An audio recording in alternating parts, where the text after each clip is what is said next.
Bora lá então pra ver esse jogo de tênis. Partiu? Então já sabe, deixa o like, se inscreve no canal e bora lá. O Berman tinha tomado no mesmo fim de semana, acho que era Mônaco. Mas eu não reparei, nessa do Hamilton, ele tomou o quê de pontuação? Eu vou confirmar aqui, mas eu acho que nada deu atenção nisso. Eu acho que ele não teve. Deveria, será que não? Deixa eu mudar. Fez coleção aí. Enquanto o Guilherme abre aí, novamente, não é ao vivo, mas. Nem ao vivo, só 5 segundos.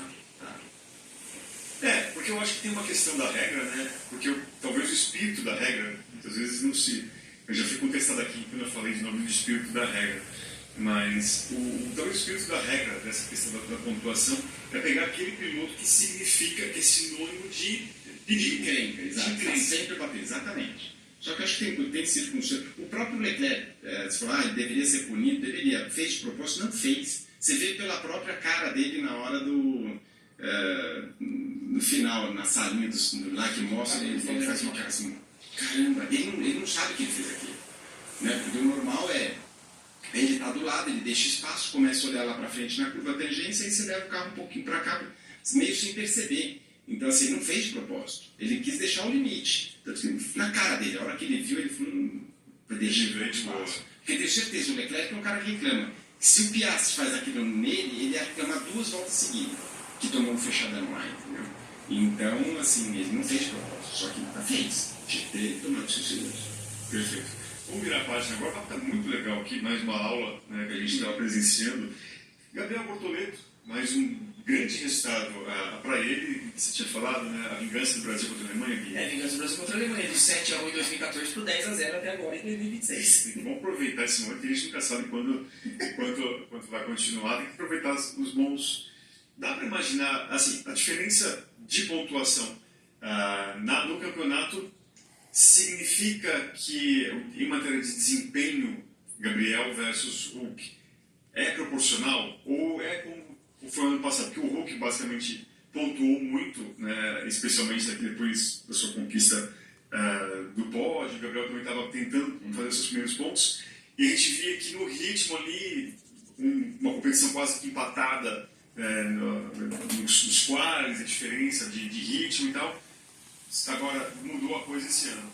O 10-0, que nós brincamos aqui agora, é realmente proporcional à diferença de um piloto ao outro? Eu acho que esse ano, né, o Gabriel começou muito bem na primeira prova, depois ele passou um momento ali que estava mais ou menos de igual para igual, só que ele está num momento muito bom. Né? Assim, eu acho que o Gabriel, dentro da equipe, eu acho que a equipe tem parte disso aí, o jeito que o Matheus Binotto coloca, deixa o piloto tranquilo, sem pressão. E o Gabriel, né, é um cara que articula muito bem dentro da equipe, todo mundo gosta dele, acho que isso é fundamental, né? E você vê que ele está ganhando moral. E aquilo que eu estava te falando do Kimi, você vai ganhando moral, você vai ficando mais tranquilo, você vai ficando mais, né, você vai guiando aquilo que você sabe. Você pilotando muito normal, né, os pilotos da Red Bull, então, né, quantas vezes a gente viu, o cara não está guiando o que ele sabe. Ele está com tanta pressão na cabeça lá, que ele está o tempo inteiro tendo que provar, aquele momento é horrível guiar assim. Pouquíssimos pilotos sabem, né, guiar, talvez o Verstappen, né, mas a gente já viu o Hamilton sofrer com isso, né, no ano passado ele mesmo, ele ficando na entrevista dele, era horrível, né, com os lances que não prestava, tudo bem, meio irônico pode ser, mas você vê pelo semblante dele que estava apagado, né, e de repente você vê o Hamilton esse ano que parece que voltou, ele voltou, e eu achava que não voltaria, voltou, e então, de repente um Leclerc pirando, né, que era o cara que sempre bateu o companheiro de equipe, bateu desde lá do Vettel, o cara que tá, de repente o Hamilton, você vê que ele dá uma pirada, isso é normal.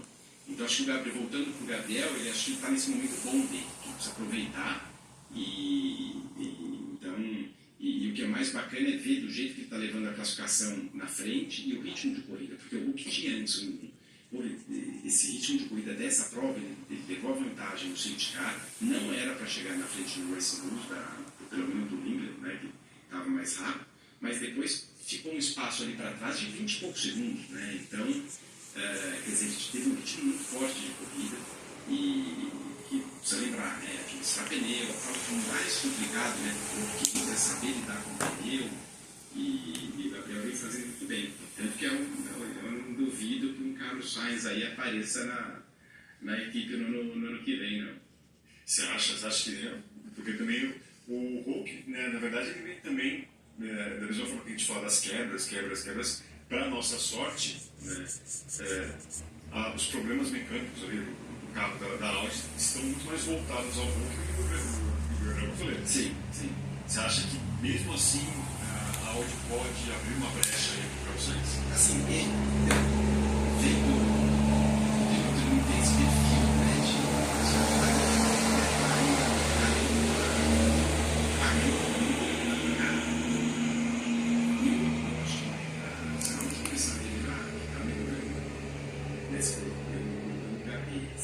você tem um piloto que é o experiente, que o novato já está fazendo tudo que esse experiente faz ou melhor. O que você quer esse piloto experiente aqui?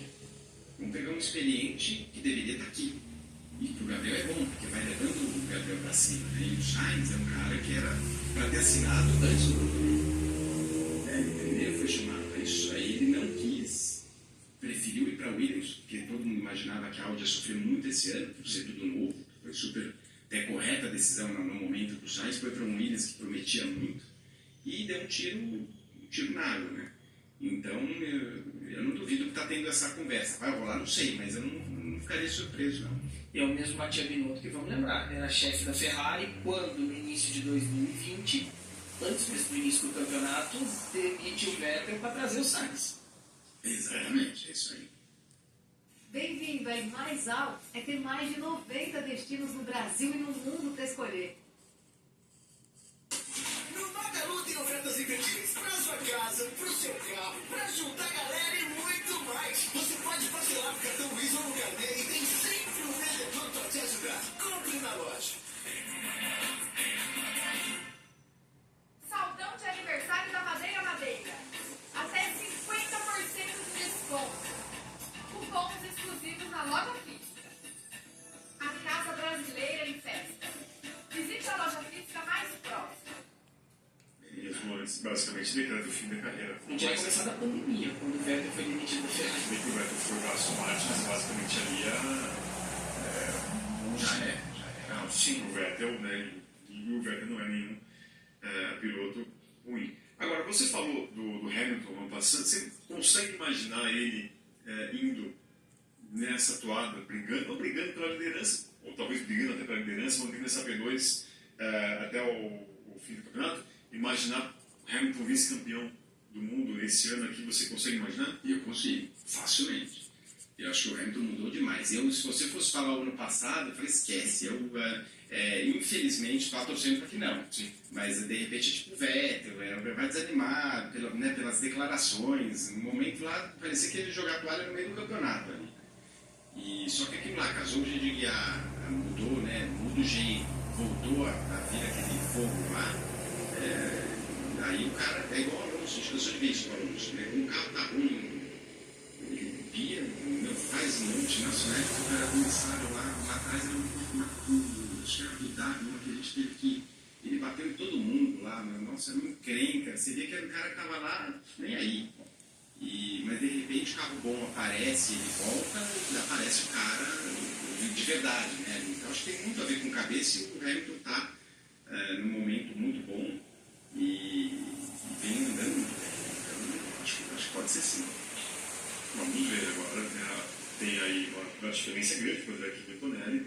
A Ferrari a gente nunca consegue apostar numa manutenção ali, né? Tá bem nessa corrida, aí você vai estar do mesmo jeito nos próximos. E a questão também do próprio Adul, né? Que a gente pode acreditar em mais uma.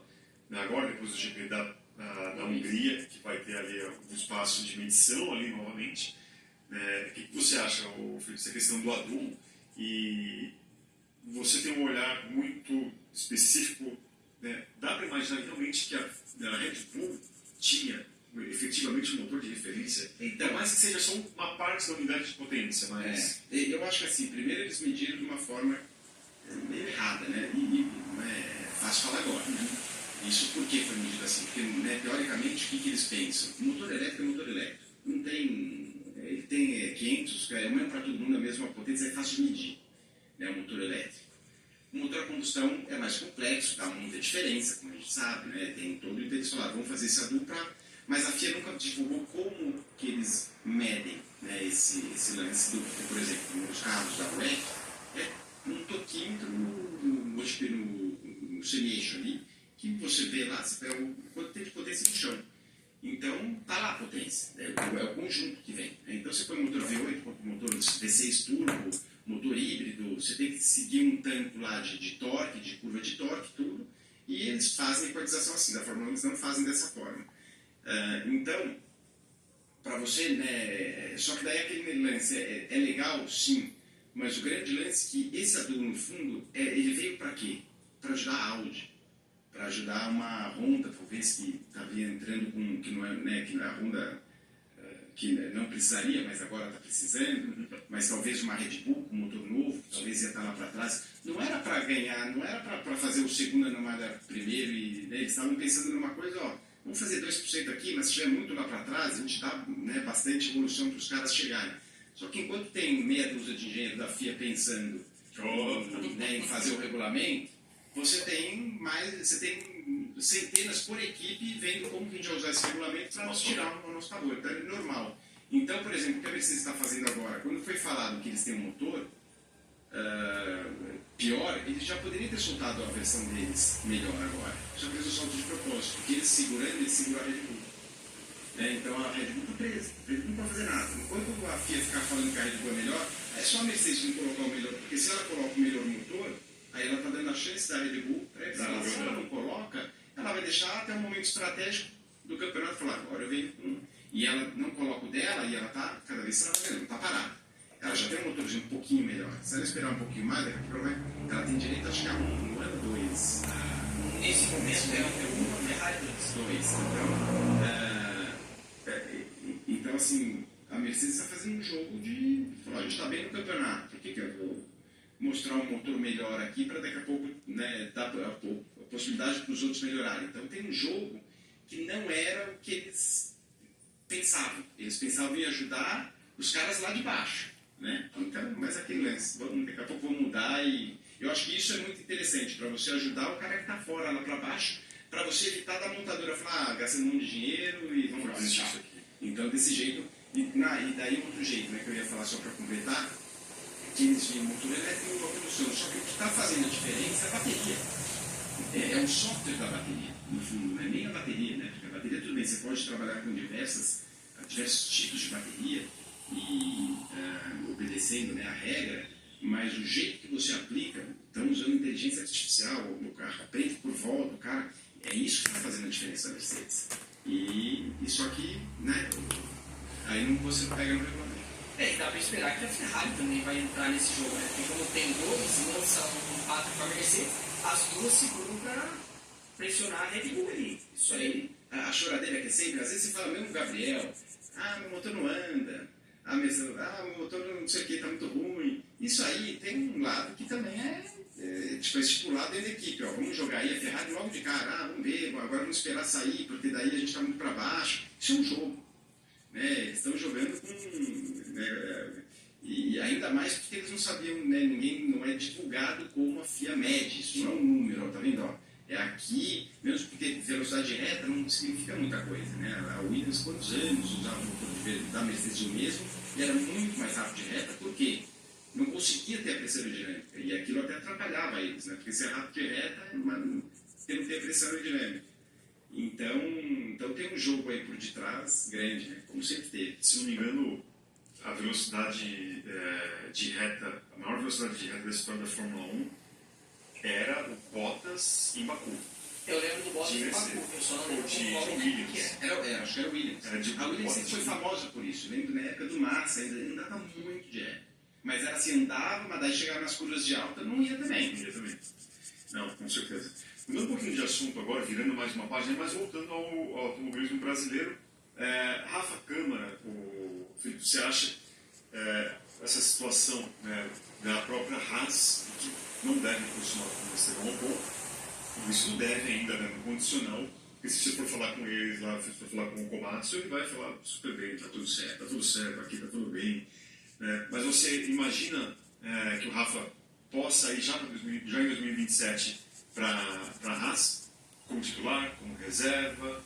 Como é que você vê essa situação da dupla? Tem um Fornaroli ali andando por fora, mas você imagina essa Haas que tem um apoio da Toyota com 2 pilotos Ferrari, que tem um jogo de xadrez meio complicado, né? Se eu fosse dar um chute, assim, falar assim, o que você acha que vai acontecer? Eu acho que o Rafa está na Fórmula 1 na razão que vem. Titular, eu acho.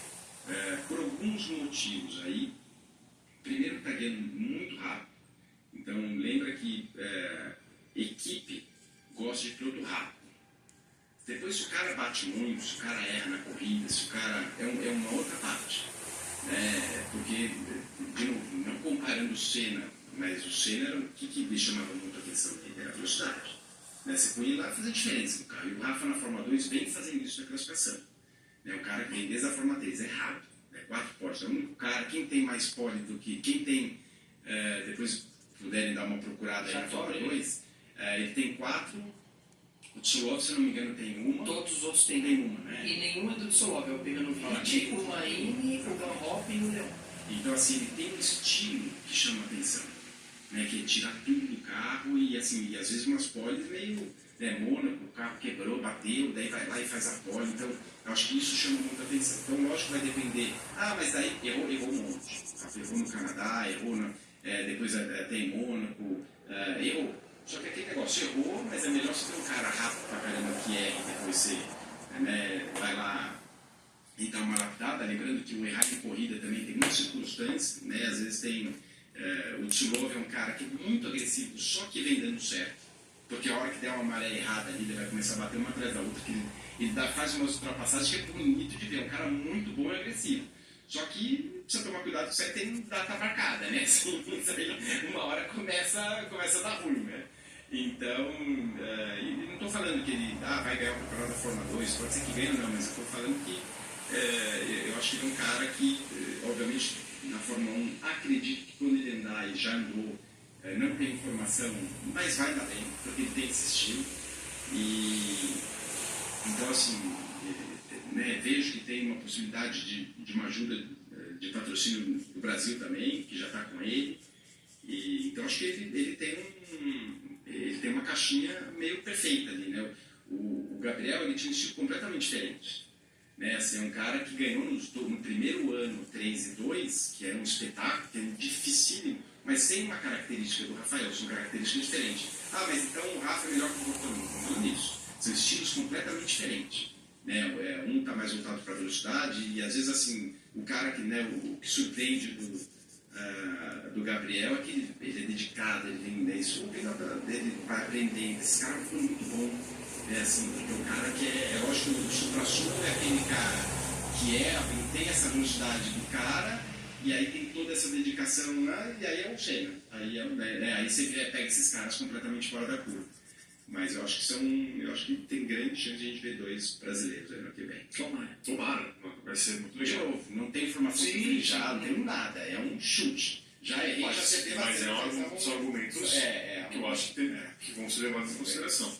Agora, falando também do mercado, especificamente de 2027 também, né, do Max Verstappen.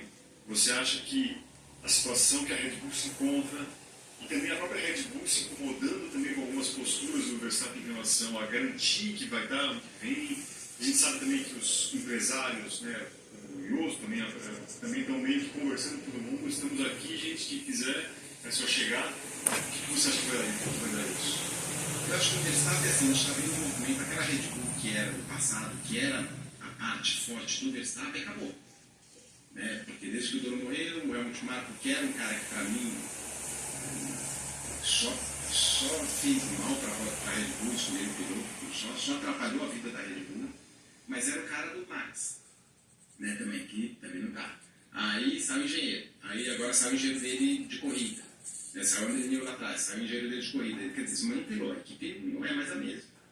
E aí, assim, talvez você vê hoje uma equipe desmantelada e começa esse lance que não está legal, né? Que você comentou de um com o outro.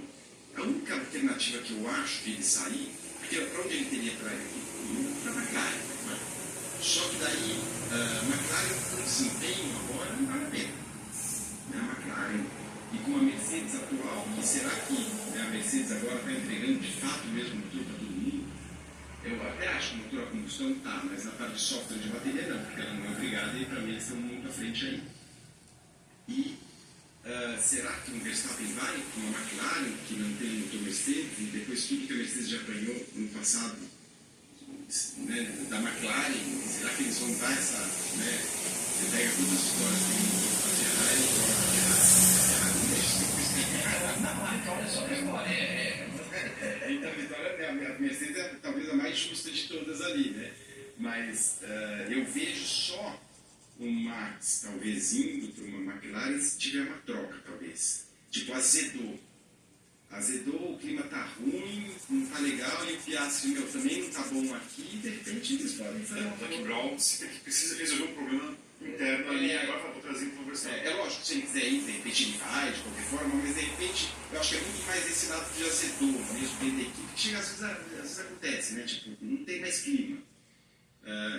Aí pode ser, mas eu não acho que ele indo para a McLaren ele vai estar dando um baita nesse momento, né? Assim, não sei. Eu acho que independente da situação, para onde o Max for, ele vai ter que fazer um processo de reconstrução. E aí vai depender se ele vai ter vontade disso, né? Porque seja McLaren, seja Aston Martin, onde for, é um processo de reconstrução. A questão da McLaren, eu acho que é exatamente o que o Filipe falou, é uma troca direta. O Piastri, esse ano, ok, não está tão mal quanto foi o final do ano passado.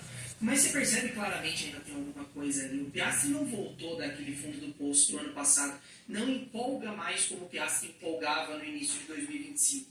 Então eu acho que hoje é o único cenário possível para o Verstappen. Porque o Toto hoje, querendo ou não, ele tem a carta na manga para negociar. Porque até o ano passado, ele estava sofrendo. Era uma Mercedes que não estava brigando por título. Hoje, apesar dos problemas de conformidade, é o melhor carro. É o que tem o favorito ao título. Então, o chato, o Antonelli piorou a situação do Verstappen. Sim, porque até então você tinha o Russell falando, né, dando a entender que se o Verstappen chegasse, quem ia sair é o Antonelli. Mas como é que você vai tirar um cara que está na frente na briga pelo título? Não, e hoje não cabe o Verstappen na Mercedes. Sim. O Antonelli fazendo o que ele fez, não cabe. Simplesmente assim, é você ter dois Verstappens no mesmo lugar, né? Assim, vai dar briga, não vai dar certo esse negócio. E o Toto não quer 2017. Não vai dar certo. Agora falando sobre uma outra vertente do Felipe Giafone, 2026 tem marca o retorno da Fórmula 1 à rede do palco, né, lugar que você também já trabalhou. Como que você está vendo esse momento, né, seu dentro, como comentarista, o que mudou, se está legal, também deixando registrado aqui também um período muito legal da Fórmula 1, também do Grupo Bandeirantes. Como que está esse ano para você, o que você está achando desse retorno? Cara, assim, eu lembro quando foi para a Band no começo, muita gente reclamava também, né? E a gente deu no começo da volta da Globo também, um pouco de reclamação, mas eu acho que é tudo costume, eu acho que nada mais, ninguém é substituível, é tudo um costume que você ir acostumando com a forma de todo mundo lidar. Mas eu estou vendo, quando eu olho essa cobertura hoje, é muita coisa. Né? Hoje o Sport TV, você começa, fala da Fórmula 2, tem a Fórmula 1, entra muito antes, vai até o final, agora são duas transmissões, né, exceto agora na Copa, então você tem, né, a Fórmula 1 com bastante, a própria Globo voltou, no começo, lá atrás não montava o pódio, eu vejo hoje também uma Globo com muito mais vontade do que estava lá atrás, no passado, né, hoje a Fórmula 1 é um produto que está, acho que bem melhor do que estava quando saiu, foi lá na época, então a gente tem que pensar que, né, é um produto diferente. Então, hoje você vê um público enorme assistindo ela que não era fã de Fórmula 1, né, antes. Então, isso tudo graças ao Drive to Survive, graças a mudar de mão, né, foi Bernie Eccleston muito tempo, aquela cabecinha, né, fecha boa pra caramba, mas com um conceito de competição, e de repente entra uma Liberty Media que é um conceito de espetáculo, né, e transformou a Fórmula 1 no mundo, né. Então, os Estados Unidos, a Fórmula 1, na minha época que eu ia lá, eu lembro do Schumacher, ninguém sabia que era o Schumacher nos Estados Unidos. Dava para andar, exceto em Indianápolis, exceto em Miami, tem muito brasileiro, mas fora dali era uma coisa, né? E hoje a Fórmula 1, então assim, mas como, né, acho que está sendo um trabalho muito bacana, assim, né? Como Tem um relato do Michael Schumacher no Texas Motor Speedway, nessa época aí que ele falou. pegando fila normalmente para poder entrar na pista, para conhecer, acho que para dar umas voltas no oval do Texas, e na fila e ninguém reconheceu que aquele cara era um astro da Fórmula 1, não lembro exatamente qual o ano, mas acho que ele só era bicampeão só bicampeão da Fórmula 1. Imagina. Não esquece, ainda mais não sabe. O americano era uma coisa assim, absurda. É igual você querer jogar o futebol brasileiro nos Estados Unidos, né? Já teve Copa do Mundo, teve agora de novo. Mas eles estão tentando, mas ainda não conseguiram, né? Assim, o negócio do futebol americano é muito forte. Mas a Fórmula 1 parece que eles deram um jeito, né? Eles fizeram acontecer o negócio. Eu lembro de uma entrevista do Daniel Ricciardo ainda, isso no momento que a Fórmula 1 estava começando a crescer nos Estados Unidos. Acho que foi ali um pouco depois do pico da pandemia, 21, 22, ele falava, cara, eu vinha pra cá nos meus primeiros anos de Fórmula 1, era tranquilo, ninguém me conhecia. Hoje eu já saio na rua e as pessoas me reconhecem. Então você vê que realmente existe uma mudança de paradigma muito grande da Fórmula 1 ali nos Estados Unidos. Aos trancos e barrancos, e até mesmo forçando um pouco para ela abaixo, a Liberty conseguiu fazer isso. Só a informação, foi em 2002, já não era sobre já era de 2002, da época do ano. Então, mas é isso. E fui fazendo aqueles programas que a NASCAR tem do Richard Petty Motor Experience, que você vai, paga uma grana, vai dar algumas voltas no carro, você também carona, no caso do meu talento e meu precaução seria só carona, né? Mas no caso do Schumacher, obviamente não vai ficar lá de carona, ele vai andar e ninguém na fila reconheceu ele, o que recorda. E eu te falei desse lance dos Estados Unidos, eu lembro que uma vez a gente saiu, né, minha prima era casada com o Rubinho e era Ferrari, então a gente saía juntos, no estado eu morava em Orlando, então às vezes a gente saía junto em Orlando, o Schumacher foi uma ocasião com a mulher junto. Ele da mulher do Schumacher falando com a minha mulher, disso de tipo, que os Estados Unidos era um lugar que ele curtia também, porque era um lugar que, aliás, ele podia até olhar no olho, ele podia jantar olhando no olho das pessoas. E aí, galerinha, gostou? Eu gostei, o que você achou? Deixa aí nos comentários, deixa o like, se inscreve no canal e até o próximo vídeo. Valeu e falou!